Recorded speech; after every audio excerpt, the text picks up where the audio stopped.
Well, welcome everybody. My name is Holly Wittenberg, and I'm thrilled to welcome you to August DEI Leader Network session for August of 2022. We've been convening this group for about a year as a result of talking to different DEI executives who were tasked with the topic, but perhaps didn't have a community to draw from. If you go to the next slide, Scott, you can find some of our archive sessions on our YouTube channel. We do host monthly events, and next month we're actually going to talk about how to plan for workplace celebrations. It was a very successful topic we covered last year. We figure this is probably about the time of year that people are planning their calendar, and so we're going to revisit that topic with some updates next month. We also offer education and insight through our blogs and articles, which this network gets access to prior, and simply by attending, you are a de facto member of the DEI Leader Network. So congratulations.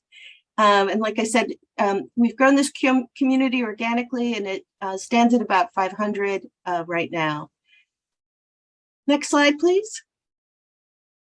And I'd like to welcome our two panelists here today, two labor law experts, Edgar and Gary. Welcome. Indulge me for a second as I introduce them to you. Edgar has expertise in directing all aspects of programs for a national organization, educating workers and their advocates, and promoting worker-friendly public policy.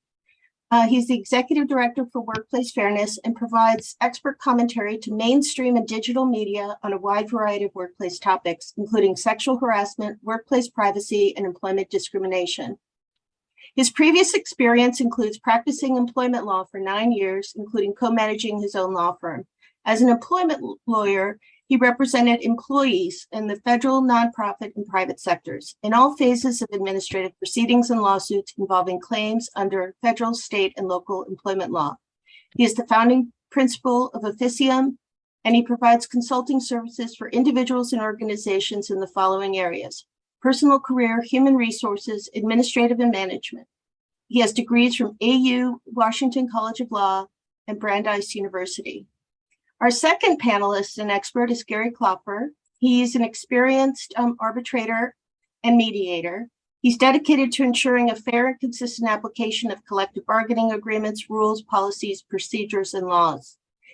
He possesses excellent intuitive skills necessary to make decisions based on his 38 years of labor relations experience and dispute resolution.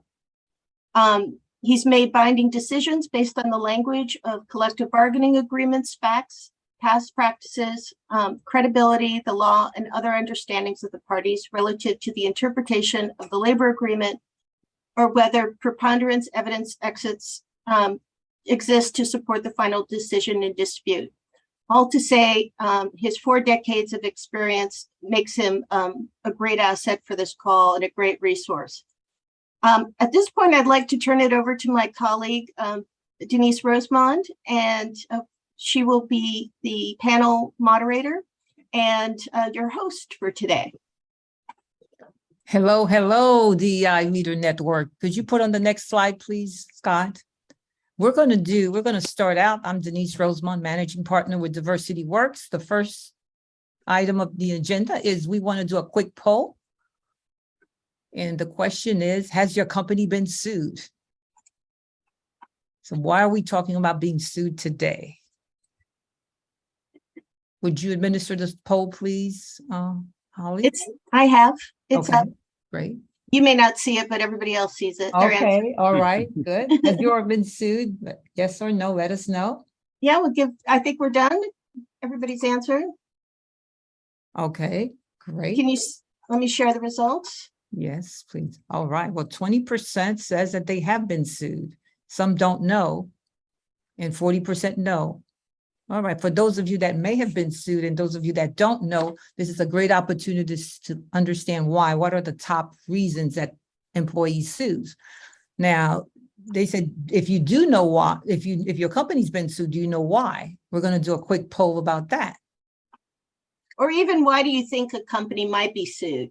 We'll broaden it so everybody can participate again. Mm-hmm. What do you think is the number one reason why employees sue?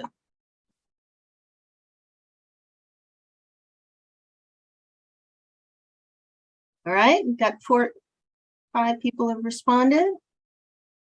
Right. Great. Looks like we're done. Awesome, awesome. So it's a great, so a hostile work environment, wage laws.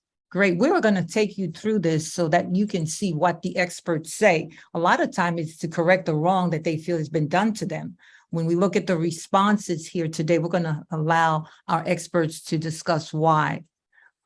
We are of the mindset, next slide, please, that diversity, equity, inclusion is not only the right thing to do, but it's a smart thing to do and the most relevant thing to do. So really paying attention to what's happening at your workplace and how people are being treated, although it may not be the law, but it is the foundational principle of even what the president is saying, to treat people fairly, to treat people right, to make sure that we understand what's being done and doing things to avoid discrimination. We're going to let Edgar highlight the legal protections that employees have that are mandated and required by law. Next slide, please. Edgar, would you take us through some of these federal employment status?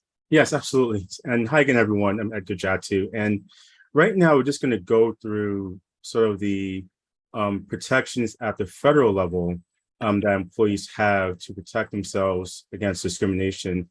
Now, just keep in mind that this is only the federal level. Obviously, certain states and cities or counties around the country have their own ecosystems of employment laws to prevent discrimination. So just keep that in mind. So the first one is the Equal Pay Act, and that essentially prohibits wage discrimination based on sex. So typically, women historically are the ones who file under the statute, but it also does protect men as well. And it's essentially ensuring that there's equal pay for equal work. Also, there's, and this is the major one, is Title VII of the Civil Rights Act of 1964. And that protects against race, discrimination, color, national origin, sex, including pregnancy and sexual orientation, and sexual harassment, and religion. And this is most employees sue under the statute. And this encompasses most of what you might see in terms of discrimination claims around the country. So this is a major statute that everyone should be aware of. Also, you have the Age Discrimination and Employment Act, which was passed in 1967, and that essentially protects people over the age of 40 or older against age discrimination and employment. And so this statute was created because there was a finding that people who are over the age of 40 were having major issues maintaining or finding jobs. So this statute protects against age discrimination. And then you have the Americans with Disabilities Act of 1990, and this prevents discrimination based on disability, whether it's something that's seen or not seen, so mental disability or physical disability. And it functions similar to the Civil Rights Act of 1964, in that you cannot not hire or fire someone because of their disability. And that also includes promotions, compensation, and also, more importantly, if someone needs a reasonable accommodation. So, for example, if someone is in a wheelchair and they need a ramp to access the office, the law requires you to at least have make a good faith effort to explore the possibility of creating a ramp or some way for that employee to access the office. So that's a really important part of the ADA. And then next you have the Family and Medical Leave Act. And this law basically ensures that people who need to take time off for certain medical conditions, whether it's for themselves or for a loved one under the law, that they're able to do that. And under the federal law, an employer with 50 employees or more in a 75-mile radius needs to provide FMLA to their employees. And it can cover such things as if you go out for surgery, if you're about to adopt or give childbirth, or foster care, if there's military deployments, and the such. And under this law, employees have to give 16 weeks in a 12-month period to be compliant under the statute. And then last, there's the Genetic Information Non-Discrimination Act, or GINA. And this, is a fairly new law, and the enforcement for this is still pretty small, just because there are not a lot of claims that arise from this, arise under the statute. But essentially protects genetic information of employees.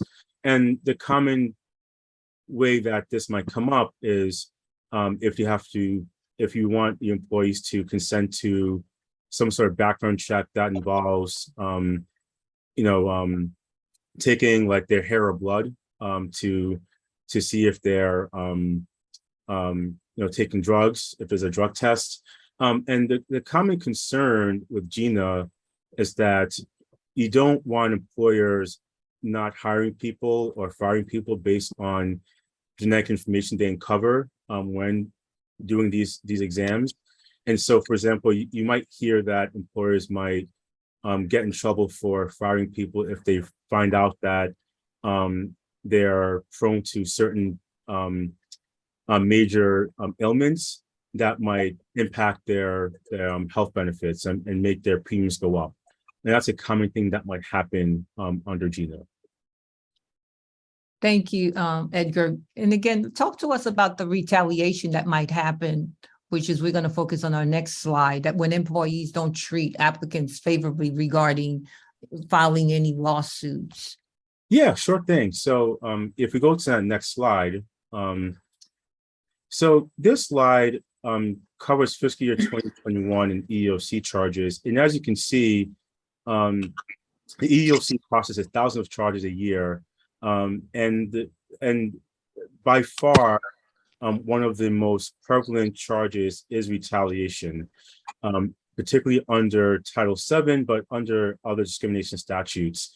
And retaliation, in a nutshell, occurs when employers treat applicants, employees or former employees, or people closely associated with these individuals less favorably for, one, reporting discrimination. So someone that makes a claim saying that they're discriminated against, and the employer takes some action against them, such as a demotion or creating a hostile work environment, or decreasing their pay, or some other what we call tangible adverse personal action against that employee. So something that really affects their employment, either in terms of what they're doing at the job or how they're getting paid. Also, retaliation can be going against someone that participated in a discrimination investigation or lawsuit. So if you're a witness to a discriminatory act and you decide to write a statement in support, or to say, yes, I was a witness to this, and that person gets retaliated against, that also can be an actionable claim. Also, if you oppose discrimination by threatening to file a charge or complain or lawsuit, that's another way that people can be retaliated against as well. And just remember, it's just, what I always tell people is the best way to handle a discrimination claim is to not do anything that might be viewed as retaliatory. Treat the claim as serious, do the investigation, even if that means paying for someone neutral to come in and do the investigation. And then wherever the findings are, act accordingly. But the worst thing you can do when someone files a charge is to take action against them because you think they're lying, or you're upset, or you're just reacting emotionally. So I think that's an important thing to talk about here. Awesome. And again, as Edgar said, it's illegal to fire an employee because they filed the discrimination charge with the EEOC. And it's even true if the EEOC concludes that the discrimination does not have any merit. we want to make sure that we're providing that information to you. As we continue, we want to talk about the mishandling of complaints. If we look at the next file, Edgar will talk about the actions of private litigation that resulted in benefits for lawsuits that have been filed. Yeah, so thank you again. So this is a chart that kind of goes through the monetary awards that complaints received at the EEOC in the past couple of years.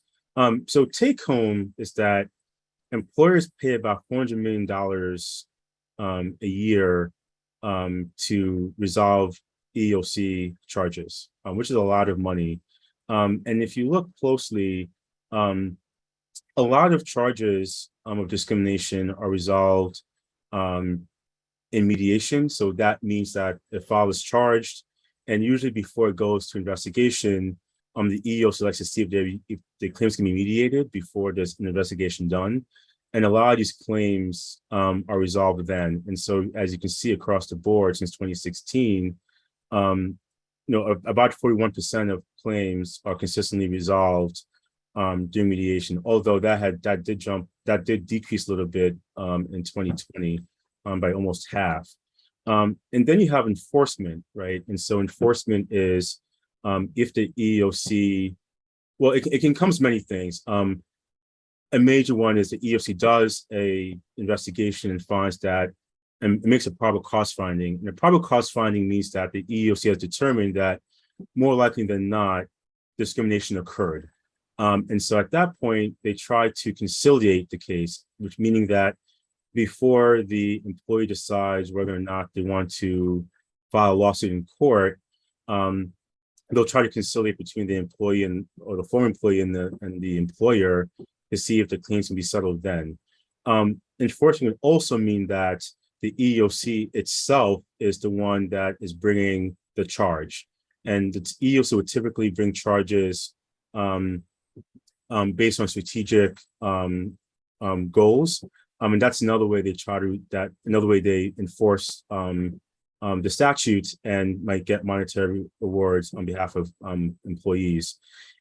The last one is litigation. Litigation is private litigation. So if I file a claim and hire a lawyer, and the lawyer takes it to court, and I gain some sort of a reward or settlement, that's where the litigation component comes in. Awesome. Right. All right. The agency secured about $439 million for victims of discrimination in private and state and local government through resolution and litigation. Now, we did the poll with you. We want to show you what our experts say are the top 3 reasons that employees sue. Would you put the next slide up, please? All right, let's drum roll. Number 1. All right. Let's go see what they say for the number 1 reason. Next slide. Inconsistent performance criteria. Failing to follow your own policies is a big one. Would Gary like to comment on that? Gary's an arbitrator and he deals with a lot of that. Tell us. Yes. Inconsistent performance criteria. I guess we'll start off with the definition of it. It's poor work performance, happens when an employee's performance is below their goals or expectations. It doesn't necessarily mean that they're a bad employee or a poor performer. They may not be getting the proper feedback from the employer as to why they recognize whatever their poor performance standard is. In that regard, they're issued things like a job description, qualification standards, but more importantly, as far as potential discipline, poor work performance could result in corrective disciplinary action. Could just be a letter, maybe a suspension, or possibly discharge. And those are issues that would come before me as an arbitrator, and I would examine them to see whether there was just cause for the issuance of the discipline. But all adverse actions have to be corrected. So they're not designed to punish the employee. So if they're doing something wrong or not performing to the standard, you have to, as a manager, you have to talk to them. You have to tell them what it is that they need to change prior to any discipline being issued. Because you want to have the easiest point to correct what they believe the poor performance is at the lowest step. And that would be a verbal conversation. You just don't come in one day and say, the employee is working unsatisfactory. And it could be his first day of after 5-6 years of doing something unsatisfactory. You don't want that person to be harmed in any way. You want to bring it to their attention and talk to them. Say, what's going on today? You didn't do this right. Exactly. And okay, Edgar, you want to chime in? Yeah, so I think one thing that's important to do as an employer is that you want to have established performance review and established performance review process. That applies equally to everyone. And oftentimes, you want to make sure there are job descriptions, and job descriptions form the basis of your performance review process, because an employee can go back and the employer can go back to, okay, what are the essential job duties of the employee, and are they performing on those job duties? And it's a good way to keep it objective, and not subject to the whims of the employer or how the employer feels that may happen to feel that day. And also, when you establish the performance review process, it's important to establish the elements of how people will be rated, and also to make sure that you have a consistent way of doing the performance reviews. They should be done at the same time. If you're going to peg performance reviews to compensation or a promotion, you want to make sure that you outline what that will look like beforehand, and make sure employees know what that is, what the purpose of the review is, and how they're going to be rated, and what is the likely outcome, whether it's a promotion, increase in compensation, or what have you. Another important point for the performance review process is that whenever you're doing the ratings and doing the evaluation, you want to make sure there's a business justification for why you are rating someone the way you're rating them. And this is where compliance can come in, right?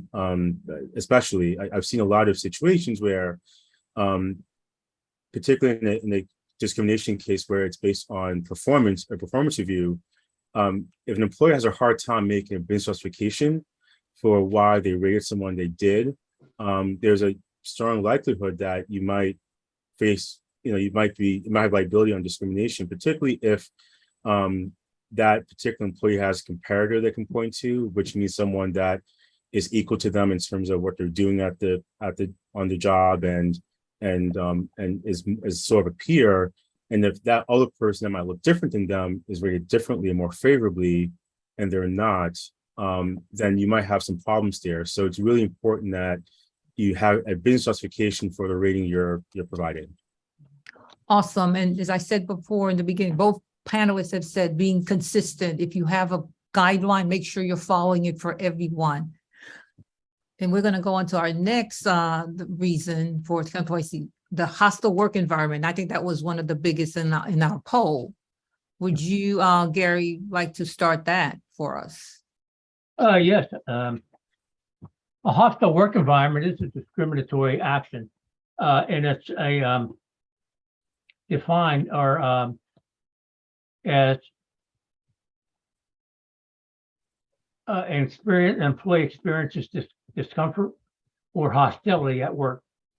This does not mean that their situations meet EEOC's definition of a hostile work environment. Isolated events, petty slights, and annoyances normally will not constitute a hostile work environment. To be considered a hostile work environment, the actions will either need to be extreme or pervasive, with continuing policies and behaviors that interfere with a worker's ability to perform the essential tasks of their job. Thank you. Edgar, would you like to comment on that? Hostile, what you've encountered? Yeah, I find that where a lot of employers trip up when it comes to hostile work environment is not addressing it right away. When they get wind of the fact that's happening, whether it's a direct complaint or they witness something repeatedly, or a witness tells them that something's happening. And I think that's really what's important, is that the minute that you get wind of the fact that someone might be facing a hostile work environment or the beginnings of one, I believe it's very important for the employer to have a process to investigate and to address the issue. And this is particularly important when you're dealing with sexual harassment situation, because over the years, the case law has made it very clear that an employer's obligation, particularly in the sexual harassment context, is to have a mechanism for an employee to report the sexual harassment, and for the employer to do an investigation and to rectify a situation to find that there is in fact sexual harassment occurring. And this standard has been imputed on other forms of discrimination as well. So we don't have a policy for addressing discrimination claims in general, particularly when someone's facing a hostile work environment. You should probably have one, because that's super important to limit liability. The other thing I want to point out is that the standard for what's considered a hostile work environment, it really depends on the facts of the case, right? And Gary brought up a very good, example. But sometimes, it doesn't have to be, typically for a hostile work environment, you look at, is it over a long period of time? Is it frequent? What we would call a severe or pervasive standard, right?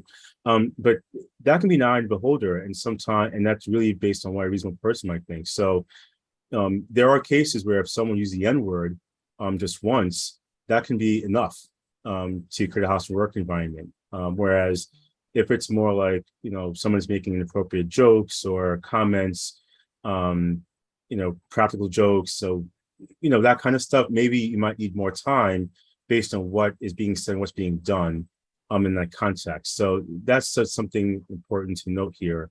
And I want to highlight one more thing, that a lot of people say hostile work environment, but there's a legal definition for hostile work environment, and then there's a non-legal one.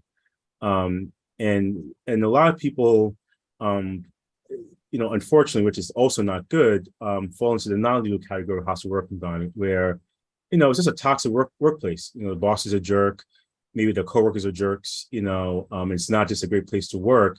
And maybe they're making jokes or comments or just acting in an unprofessional manner, but it doesn't rise to the level of a potential discrimination complaint.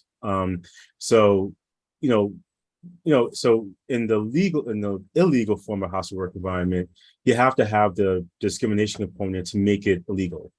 And that's something really important to point out. Thank you. As we move forward, our third reason that people sue, violation of wage and hour labor laws, when employees don't pay accurately or timely. Now I'm sure most of you thought that's kind of strange, but go ahead, Edgar, would you comment, and then we'll have Gary comment on that also. Yeah, this is a very common area of litigation, simply because, the wage and hour laws can be complicated, and if you don't have the right system in place, you can leave yourself open to significant liability. And it's very easy for a trained employment lawyer or a government agency to quickly identify if you violated, any of the many wage and hour laws at the federal or local level. And so what I typically advise people to do, is to have a payroll system set up, whether it's your CPA doing it or you invest in a payroll company, because, they're responsible for taking that off your plate. They're responsible for making sure people get paid on time, according to a set schedule. If there are any payroll discrepancies that come about, it's their job to correct them. It's not on you to do that. And in that way, you just have like one central place and an organized way of making sure that that people get paid properly, particularly if they're working overtime, or if you have, wonky like pay structures or pay rules. And look, and things happen, you just want to know that you have someone that's going to make sure that mistakes are corrected in a timely and orderly fashion. That's really the most important thing. And what I can tell you is that, as the Executive for Workplace Fairness, one thing we do monitor is what pages in our Know Your Rights content are most frequently visited, and wage claims are one of the most significant well-trafficked pages on our site every month. Particularly when it comes to final pay, when someone leaves employment, what are the rules around that? People are commonly looking for guidance on that. But just in general, pay claims are just a common occurrence, and very easy way for employers to get in trouble if they're not careful. Thank you. And Gary, we want to comment on that. I know you deal with a lot of that part of the. Well, yes, I would. As an arbitrator, I'm required to comply with the laws and any regulatory language that exists in regards to wages. And if an employee claims that they are not being paid properly, there's other things that I look to, and that's employee handbooks and policies, a collective bargaining agreement, as well as any memorandum of understanding or other types of documents which the parties have agreed regarding pay. Now, I'm limited as an arbitrator as to what I can do. I can't make an agreement that's outside the scope of that, whatever I'm going to collective bargaining agreement. But I do agree with Edgar, and that's the payroll department.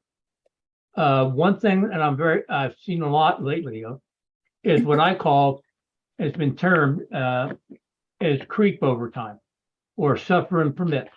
And that's where an employee, normally they have a more than one time person bringing in at a time. And the person will be a long line of people. So to get in, the clock in before the beginning of their time, they may ring in maybe a minute, 2 minutes early. And because the long line is there at the end of the day, they ring out a minute or two late. But technically, anything over 8 hours in a day is you have to pay the employee at overtime rate. And that's what they call suffer and permit and creep overtime. And they get that. So those may turn out in a suit, but they'll normally come to arbitration, where I think more of an office environment, people ring in on their computers. But even so, if they ring in earlier or do a late ring, they're going to potentially hit that creep overtime.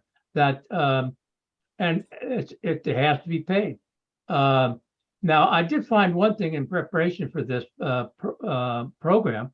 It's an app that I've downloaded on my phone. It's just called Timesheet. I don't know how accurate it is, but it's designed that go day by day. And if you've got employees going from different places, it keeps a day-to-day track of where they're at in the facility, or it gives them the opportunity to ring in or ring out. So it's something you may want to look at it. I don't necessarily recommend it. I think what Edgar says is the payroll department is the best way to handle it. And I think Denise, were you calling for me to stop? Oh, no, I wasn't me. Okay. I didn't do it. Somebody else was going. You would mute somebody.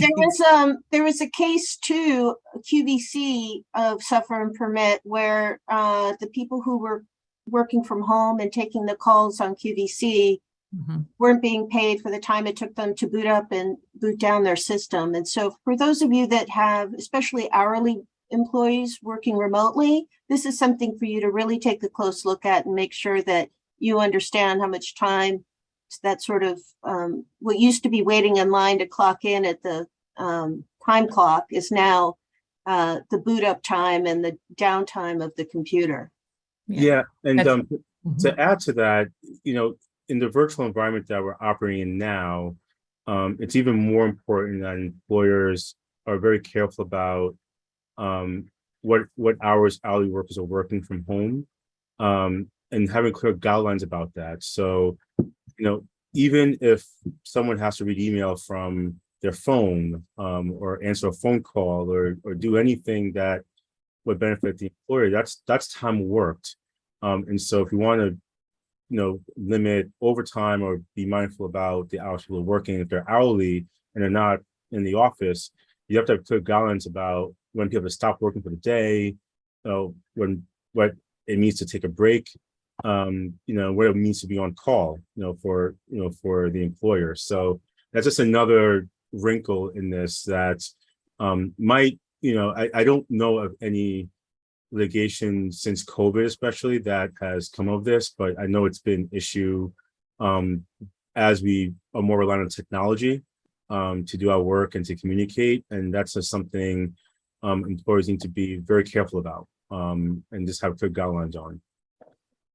Thank you very much. As we go through the process, we want you to see what the cost is. As you know, you heard it from both of our experts. It's costly, really, that employee suit. Try to mitigate, stop the action prior. Being proactive is one of the things that we really want you to pay attention to.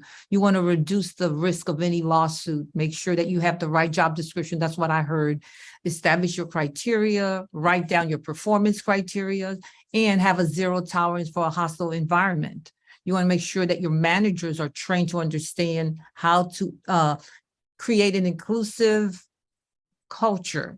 And that's one of the things that we do here at Diversity Works. We make sure that when we go into organization, we really work with them and collaborate with them so that they understand the do's and don'ts of what they need to do. That the individuals are free from any type of hostile environment, that they understand the process and the lingos, the languages that's being spoken every day, being proactive, look at the blind spots. What are your potential legal pitfalls? And we want to make sure that you have implementation to prevent the tactics that may incur a lawsuit.